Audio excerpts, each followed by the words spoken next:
Sowore scolded the whole southeastern politicians, both old and young, man or woman, brother or sister. Some people call him mad because he spilled the facts. Well, Omoyele has spoken that thing that our so-called governors, both the one you love and the one you hate, what they don't want you to hear. Omoyele have already come out now to let the whole world know that Nigerian government never intend to release Nnamdi Kanu. In other words, that we should stop blaming any lawyer or even any judge, because if they free Nnamdi Kanu, say the son acquitted, that DSS will not release Nnamdi Kanu. In fact, according to him, he said the intention is they have to sacrifice Nnamdi Kanu for the freedom, for the unity of Nigeria. That is what it's trading now. I would like you to see this clip now, and then when you come back, we discuss more on this issue. Please, as you're watching, kindly circulate this video, let it go viral. Like, share, comment, and subscribe. They know that Nnamdi Kanu's trial cannot go anywhere.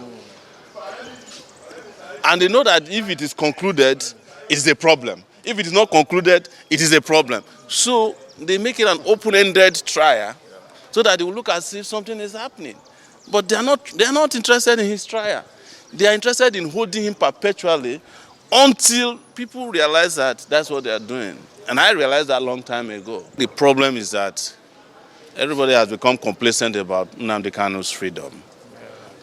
They have allowed the so-called Southeastern leaders who are deceiving them to say, oh, we are negotiating, we will get this thing resolved, to allow them to calm down the restless people who should get him out. You are not going to get Nnamdi Kanu out of detention by negotiation. It's not possible. Nigeria is holding Nnamdi Kanu to ransom for his unity. The payment they are demanding for is absolute unity and loyalty, regardless of what they are doing to Igbos, yes, or they are doing to other Nigerians. Unless that ransom is paid, and that ransom is Nnamdi, or Nnamdi is rescued from the kidnappers. I think I want to say this because Nnamdi Kanu is my friend, and I've been in this court several times on his behalf. In fact, when I would come to this court in the past, they would attack me physically. I was attacked physically thrice. Just the reason I don't come to court anymore is that a federal high court judge actually gave an order that I cannot attend this trial, this current trial. Yes, he mentioned my name specifically, so I don't want to waste my time coming to court. But it will be more than, I think the problem is that everybody has become complacent about Nnamdi Kanu's freedom.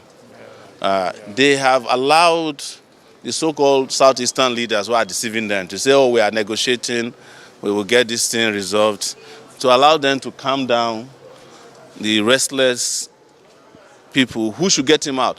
You are not getting, this is what I should tell you, you are not going to get Nnamdi Kanu out of detention by negotiation. It's not possible. Nigeria is holding Nnamdi Kanu to ransom for his unity. The payment they are demanding for is absolute unity and loyalty, regardless of what they are doing to Igbos, yes, or they are doing to other Nigerians. Unless that ransom is paid, and that ransom is Nnamdi, or Nnamdi is rescued from the kidnappers.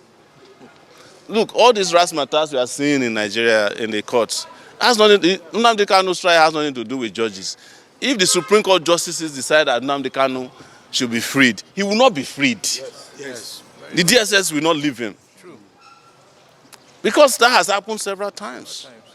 It's not matter for what they come to do in the courtroom is scripted drama. So that they'll give an impression that, they know that Nnamdi Kanu's trial cannot go anywhere. And they know that if it is concluded, it is a problem. If it is not concluded, it is a problem. So they make it an open-ended trial so that they will look as if something is happening. But they are not interested in his trial. They are interested in holding him perpetually until people realize that that's what they are doing. And I realized that a long time ago. In fact, when I met Nnamdi Kanu, I used to say, I met him in New York when I was on my way to Nigeria in 2019. At the time I got arrested for revolution now. And he was telling me, I've told this story several times, he said, Sowore, you are mad. How are you going to Nigeria at this time? They just tried to kill me in my father's house. And they killed 20-something people. I barely escaped. I said to him, and it came to pass, if they need you and they want you, wherever you are hiding, they'll come and get you. And that's what they did to him by going to Kenya. They abducted him. Till today, nobody can tell you how Nnamdi Kanu got to Nigeria officially. It was a kidnap, an international kidnap action. And you cannot cure that flaw in his trial. You can't go and kidnap somebody and bring him to court and bring him to trial. But they know what they are doing.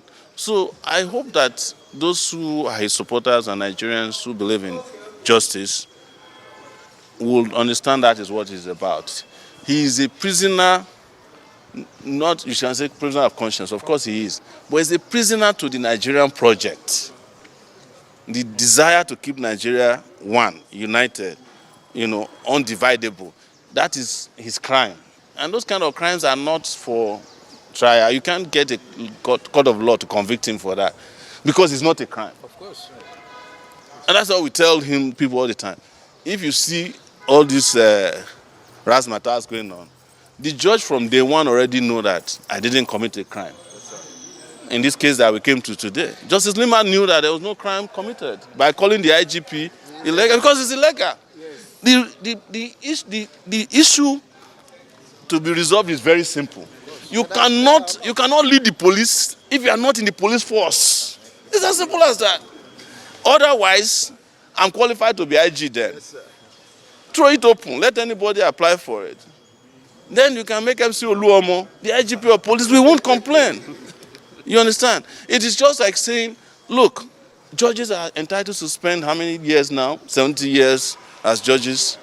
We don't have a problem with that because that has been done. But if you go and bring a retired judge to come out, I won't. If I'm brought before him, I won't answer to him because I say, sir, you are no longer a judge. You have retired from the civil service. So that is the issue they cannot cure. So the judge who accepted that knew that there was no case against me. But they are interested in one thing and one thing only, my international passport. I had achieved that for them. After that, come today, come tomorrow, while they figure out other things to do to Sowore. So that's what it's all about. Yes. EFCC chairman is saying that the perception that they are not interested in prosecuting high-profile cases is false, and that the agency is committed to that. He made that remark in Moscow over the weekend. The EFCC chairman knows that it is time to replace the eagle in EFCC with a dove. Or a chicken. No, a dove is harmless. No, a broiler chicken. Yes. Chicken can be aggressive sometimes. Yes. Broiler. No, if you go to a chicken and try to mess with the chicken, they will fight. But a dove doesn't fight. They should just replace the logo of EFCC with a dove. Let everybody move on. That's a simple thing. The EFCC no longer handle high-profile cases. They can't. The high-profile people have already captured the EFCC. So the EFCC is incapable of handling any high-profile. This same chairman of EFCC told us that if what's it called? Bello was not arrested, he will resign. Bello was never arrested. Bello decided after he has gone around and played and gone on vacation, came back, to come and play. And he's back on the streets. Everybody is kneeling down for Bello, who is undergoing trial for. Bello is back on doing his third term in Kogi State. So what are we talking about?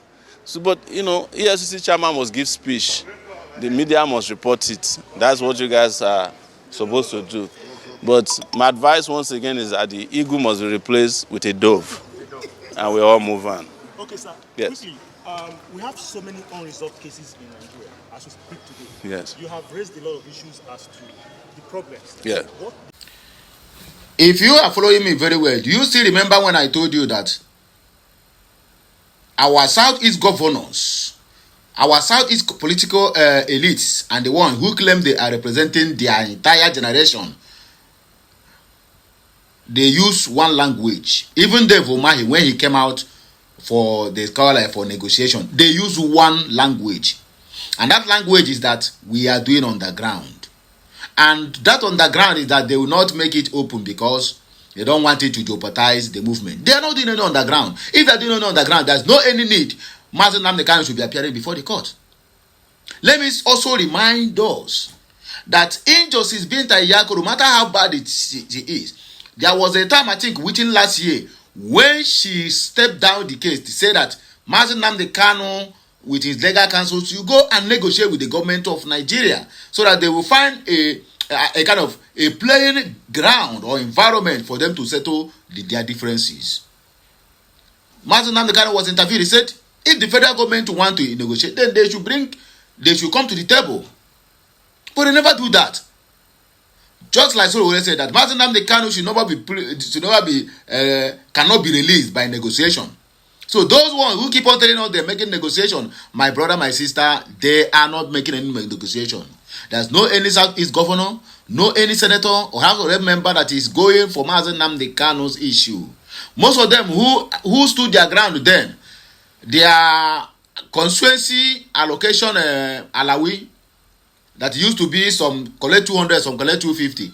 They have doubled it to them to 500 and 450 million respectively for 1 month. For them to do what? For them to shut up. Let me also remind us, in case you have forgotten, Bianca Ono lead a delegation to US where they have a conference, and she spoke on that conference, citing the need for Nnamdi Kanu to be released so that the Southeast will have peace. After that thing she spoke on California or where in US, the next one we saw Bianca Ono's name appear as a minister, and she accepted it with all pleasure. Every other person who keep on fighting against Nnamdi Kanu, all of them have offices.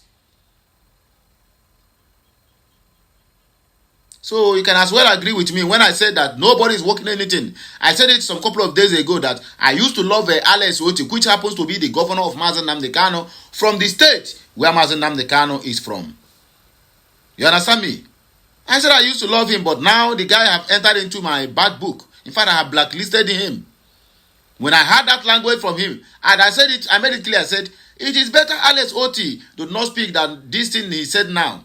Because I'm following all their statements. They are only arrive on one junction. That is, we are doing underground settlement. We are doing underground negotiation.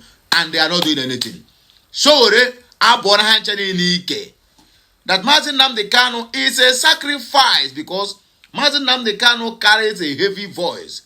You people that fought Simon Ekpa, you can as well agree with me. This is the reason why Nigerian government make sure that they clap down on Simon Ekpa. Because that is the voice that keep on hammering, that keep on hitting them hard. Now they are celebrating, most of the governors, their stooge is celebrating that is the end of sit at home because Simon Ekpa is not there anymore. Their stooge, or rather their paymasters, their slave masters, have already given them the clue. Whenever you see all these Westerners come to accuse you, you are a terrorist, you are supporting terrorism, you are a criminal, you are this, you are that, just know it that you are spoiling business for them and they want you out of the way. That is exactly what they tag Traore. So Nigerian government have already known that tactics now, so they have copied it from them because they are the one that is giving them the insight on how to rule their government. Look at this guy now, tag him a criminal, tag him a terrorist, we are going to support you to make sure that guy go down. And they do it. And they succeeded with the help of Finland. The same thing they did to Cho Ayaba of Ambazonia. It is foreign business for them. They tag him a criminal, a terrorist, a genocide, whatever, I mean, all manner of names to clamp that person down. What happened to Gaddafi? They call Gaddafi a terrorist. They call him, a criminal. They call him a sabotage. Simply because he wants to unite Africa, for Africa to be one. And when they begin to use media propaganda against you, my brother, your own don't finish. Because even most of the African countries who are supposed to stand by you will stood against you because they too have been paid for their silence. Now they don't come for Nigeria. Quietly now, they don't begin their media propaganda. No, this one is not a propaganda say because the killings they are lamenting is real. Their anger now is that Nigerian government want to put mouth for the matter where they know it to put mouth. You know, there's an Igbo adage that says, okoro okoro eru gwara ogodo. Awoni kuku buru is buru ogodo buru yagawa. And I want nwata isi aka nwata wepụta na atu ife mere nna ya ya emekwa ya.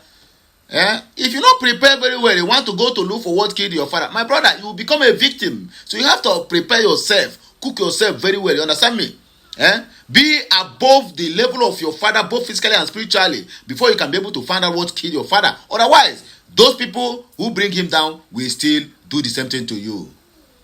Nigerian government, they don't know their left from their right. Anyway, they see matter, so they do the chook matter, chook mouth, they enter. FFS from here. What do you call it? Now, all of them now don't go back to X, begin to cry. I label it adult cry. They are telling you people, mind your business, leave Israel alone. Chaka, or they do head like Agama lizard. Now, Orejena. Everybody now have turned to activists on X.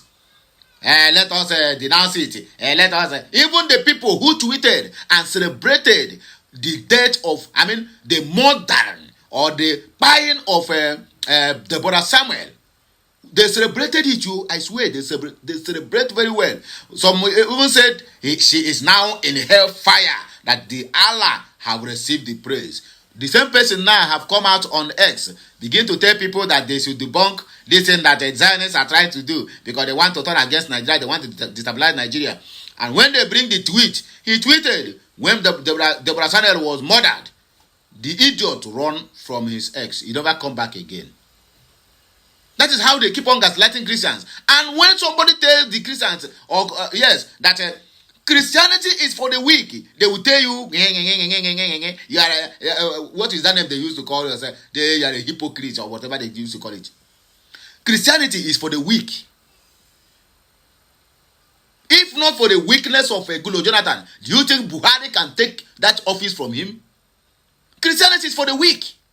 And that was why the Islamic jihadists and whatever they call them, they have already known all these secrets. And then they capitalize on it to be dealing with them. They will buy 200 today. The only thing you will hear from Christian Association of Nigeria is, God is going to fight our battle. And they are there preparing. Let me also remind us, if Israel could have waited for God to fight their battle, by now, we won't have talking about Israel remaining. We were talking about level Israel have become a rebel. But when you talk this in now to a Nigerian Christians now, they turn you to become an enemy for nothing's sake, simply because you tell them the truth.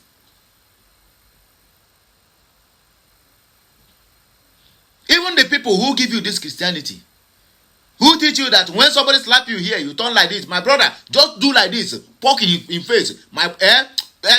He go deal with you from his country down to your own country. But they give you Bible, give you Christianity and tell you that if somebody slap you like this, you turn like this. And if somebody take your wife, equally give that person your daughter. Because that is what it means.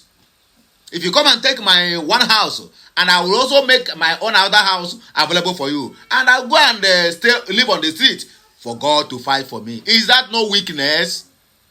Is that no brainwashing? Anyway, let me not go because I'm not here to talk about Christianity or anybody's belief. So, if these ones, the little ones I have said, have angered anybody, please, I am very, very sorry. Make una forgive me. But as it stands now, the Christianity need to wake up. Do you know what that Maya anchored on CNN? Do you know what the man said? He said that Christians are being killed every day, but you cannot see any Christian protesting. Why? You cannot see any Christian go on the street to protest. Anyway, my people, now here we go take a break. Let me just tell me what you think over this matter at the comment section of this video. As you're watching, please kindly subscribe, like, share, and comment for more interesting videos coming your way. And I'll go hear my voice again when I come back. Catch you next.